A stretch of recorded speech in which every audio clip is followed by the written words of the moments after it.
Фирмите кои од 1 јануари имаат законска обврска да поднесуваат даночни пријави до Управата за јавни приходи по електронски пат, бавно се приспособуваат на новините во даночното работење.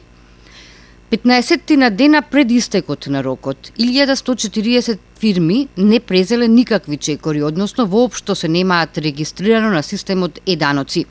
Согласно измените на Законот за даночна постапка, донесени уште во јули годинава, се предвидува сите месечни ДДВ обврзници, почнувајќи од 1 јануари 2013, своите ДДВ пријави и даночни биланси за данокот на добивка задолжително да ги поднесуваат до УЈП по електронски пат преку системот Е-даноци.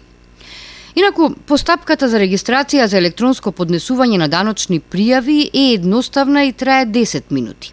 За да можат фирмите да се регистрираат и да ги користат електронските даночни услуги, треба да поседуваат интернет, Е-пошта, како и дигитален сертификат на USB токен, кој е издаден од некоја од овластените куќи, Македонски телеком или КИПС.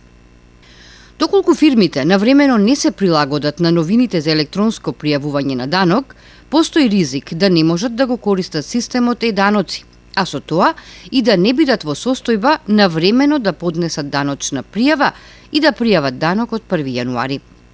Законот предвидува високи казни за неподнесување, односно ненавремено поднесување на даночна пријава во законски предвидениот рок. Предвидена е глоба која достигнува до 3500 евра во денарска противвредност.